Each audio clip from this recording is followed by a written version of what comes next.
Ia uitați firma Tech Comfort cum lucrează la blocurile din Dangu. Și nu termin un bloc până la capăt, se apucă de alt bloc. Îl lasă paraje, știi? Și se apucă de alt bloc. Uitați, asta este firma.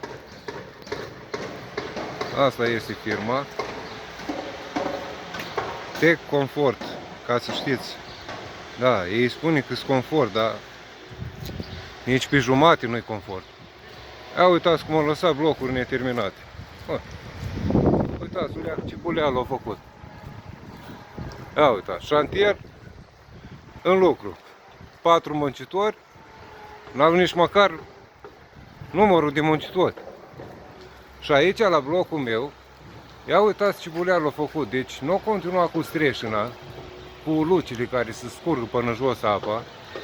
O lăsat, ia uitați cum scurge apa pe pereți. Se infiltrează. Deci nu și-o terminat lucrarea. Ia uitați cum au lăsat.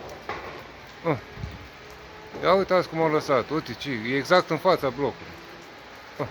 Uitați.